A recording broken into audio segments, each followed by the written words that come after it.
예, 안녕하세요. 그린빌 가족 여러분. 오늘 월요일 아침 시작이 되었습니다.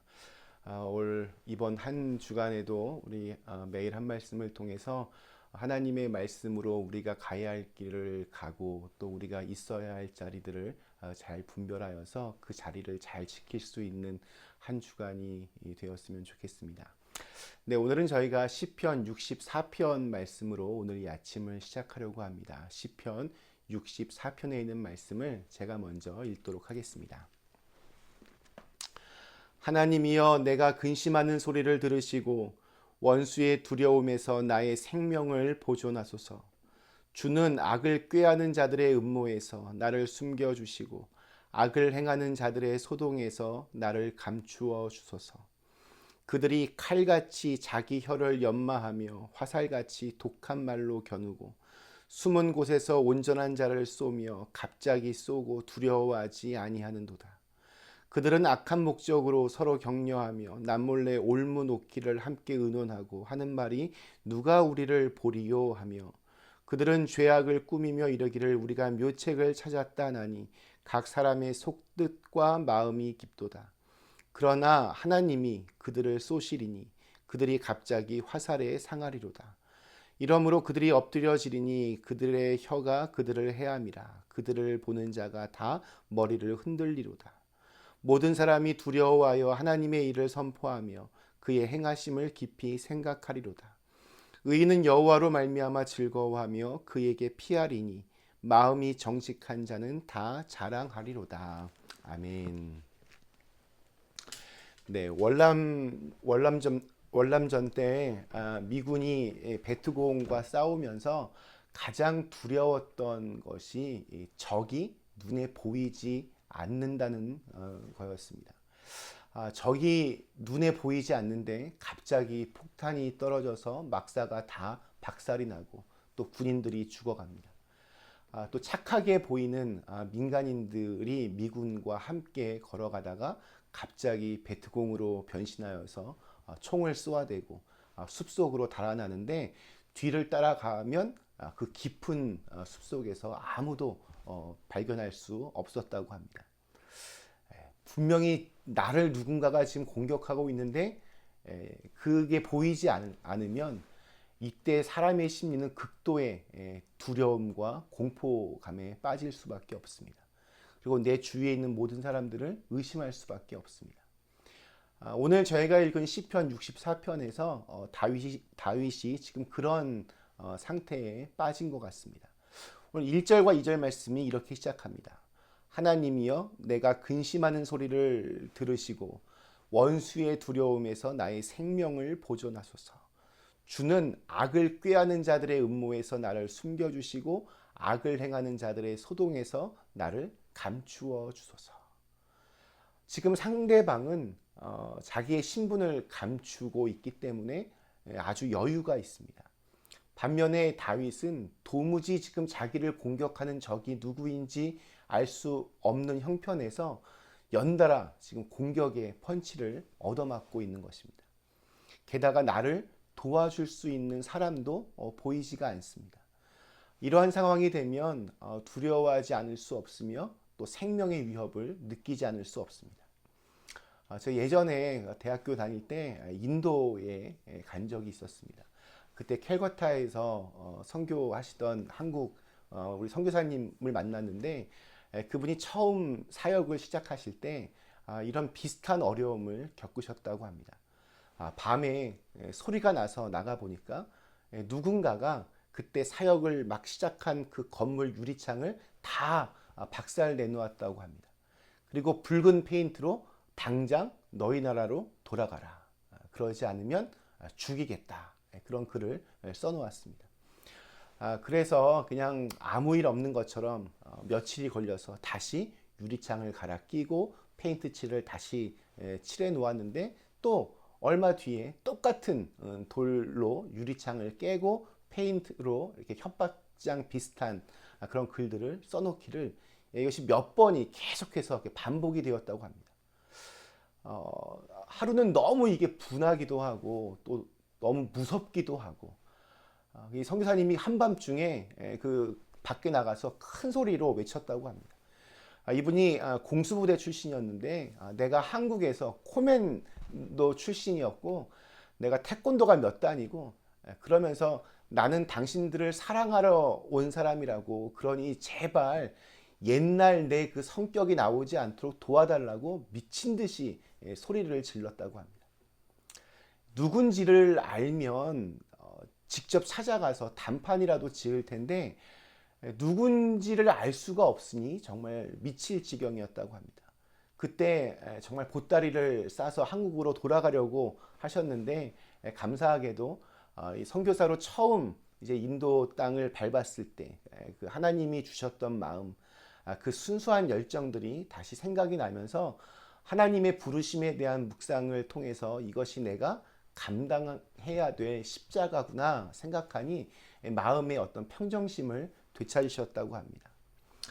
그 이후로는 유리창이 깨지면 그냥 깨지는 대로 두고 벽에 막 페인트로 막 욕을 써놓아도 그냥 두셨다고 합니다.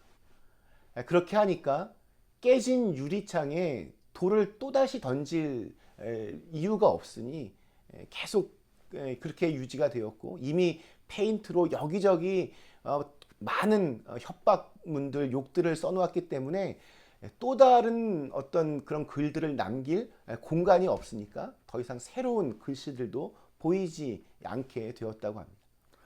처음에는 그것 때문에 정말 죽을 만큼 미칠 만큼 힘들었는데 그것을 그냥 놓아버리니까 내려놓으니까 하나님께 맡기니까 아무 일도 없는 것처럼 그렇게 삶이 바뀌게 되었습니다.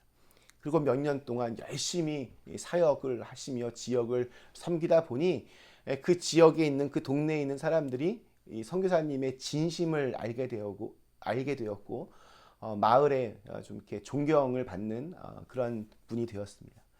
언제부턴가 유리창을 새로 갈아 끼웠는데 뭐 돌멩이를 던지는 사람도 사라졌습니다. 낙서를 하는 사람도 없어졌습니다. 하나님의 때가 있습니다. 그리고 하나님의 방법이 있습니다. 그때가 되면 모든 것이 합력하여 선을 이루어 가시는 하나님의 섭리를 우리가 이해할 수 있을 것입니다. 악한 사람들의 주 공격 무기는 말입니다. 우리 3절과 4절에 있는 표현처럼 그들은 칼같이 자기 혀를 연마하고 화살같이 독한 말로 겨누어 쏜다라고 그렇게 말합니다. 혀를 연마한다. 말을 굉장히 그럴듯하게 잘하는 것을 말합니다. 설득력도 있을 것이고 정곡을 찌르는 그런 지적질도 아마 잘할 것입니다. 하지만 그렇게 연마한 혀로 사람을 위로하고 격려하고 평안을 전하는 것이 아니라 공격하고 질책하고 책망하고 비방하는 데 사용하기 때문에 문제를 일으킵니다. 자, 그런데 문제는 이러한 악독한 말들로 내가 공격을 받을 때 그러면 어떻게 해야 하는가입니다. 이런 나쁜 말들에는 독이 들어가 있기 때문에 일단 내 마음속에서 그것을 중요하게 생각하기 시작하면 순식간에 그 독이 내 온 마음으로 퍼지게 됩니다. 그래서 이 마음이 서서히 썩게 되고 죽게 됩니다. 사람의 말 굉장히 악독하고 또 그 말에 힘이 있습니다. 그래서 가장 좋은 방법은 한쪽 귀로 듣고 다른 한쪽 귀로 흘려 보내는 훈련을 하는 것입니다. 악한 말들 누가 보더라도 이거는 정말 나쁜 말이다. 이게 뭔가 고의적으로 비방하는 말이다. 악한 말들을 너무 깊게 생각하면 안 됩니다. 그런 말들을 너무 심각하게 받아들이고 너무 자꾸 그 말들을 이렇게 묵상하면 결국 영혼에 독이 퍼져서 병들게 되고 아무것도 할 수 없게 됩니다. 나쁜 말이다 판단이 되면 반드시 흘려 보내셔야 됩니다. 전 이런 것을 신앙의 내공이라고 부르고 싶습니다. 신앙의 깊이가 있어야 됩니다. 깊은 곳으로 이렇게 들어가면 사람의 말소리는 잘 들리지 않습니다. 여러분 작은 이런 대야에 물을 받아놓고 거기에 무슨 이렇게 쓰레기 같은 거 버리면 그 물이 금방 썩어버리지만 아주 깊은 바다에 나가서 거기에 뭐 오물을 좀 버리면 바다가 그것을 다 분해시켜 버립니다. 즉 사람들의 말 한마디에 이리 흔들 저리 흔들 그런 것이 아니라 그 모든 악한 말과 행동을 보고 들어도 내 영혼을 흔들 수 없게 만들어 버리는 그런 영혼의 깊이가, 신앙의 깊이가 우리에게 필요합니다. 그러한 내공이 쌓여져야 됩니다. 그렇게 여러분 될 수 있습니다. 왜냐하면 우리는 하나님의 때를 믿기 때문입니다. 우리 7절부터 9절 말씀 읽어보면 이렇습니다. 그러나 하나님이 그들을 쏘시리니 그들이 갑자기 화살에 상하리로다. 이러므로 그들이 엎드려지리니 그들의 혀가 그들의 해함이라. 그들을 보는 자가 다 머리를 흔들리로다. 모든 사람이 두려워하여 하나님의 일을 선포하며 그의 행하심을 깊이 생각하리로다. 악한 사람들의 그 하는 말과 행동을 보면 분명히 그들이 이길 것 같습니다. 그러나 결국에는 믿음대로 순종한 사람이 승리합니다. 이게 우리의 믿음입니다. 하나님께서 그렇게 하시기 때문입니다.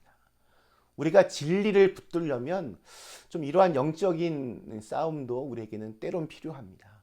하나님의 은혜를 체험해 보았기 때문에 지금 아무리 힘들어도 하나님의 때를 바라보며 하나님의 방법을 기다릴 수 있습니다.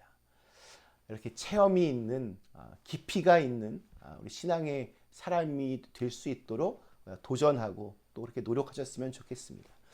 오늘 우리에게 주어진 이 하루의 시간, 우리의 신앙의 깊이가 정말 조금이라도 좀 더 이렇게 깊어지는 그런 날이 될 수 있기를 주님의 이름으로 간절히 축원합니다. 잠시 함께 기도하시겠습니다. 전능하신 하나님, 저희들을 긍휼히 여겨 주셔서 우리의 마음 속에 하나님을 향한 온전한 그런 메마름이, 간절함이 회복되게 하여 주옵시고, 결국에는 믿음이 이기고 결국에는 하나님이 승리하심을 우리가 늘 잊지 않고 사람들의 악한 말들 이거 잘 흘려보낼 수 있는 우리 인생의 지혜를 저희에게 더하여 주시옵소서. 오늘 하루도 우리의 신앙의 깊이가 조금 더 잘할 수 있는 그런 날이 되게 하여 주시옵소서. 예수님의 이름으로 간절히 기도드리옵나이다. 아멘.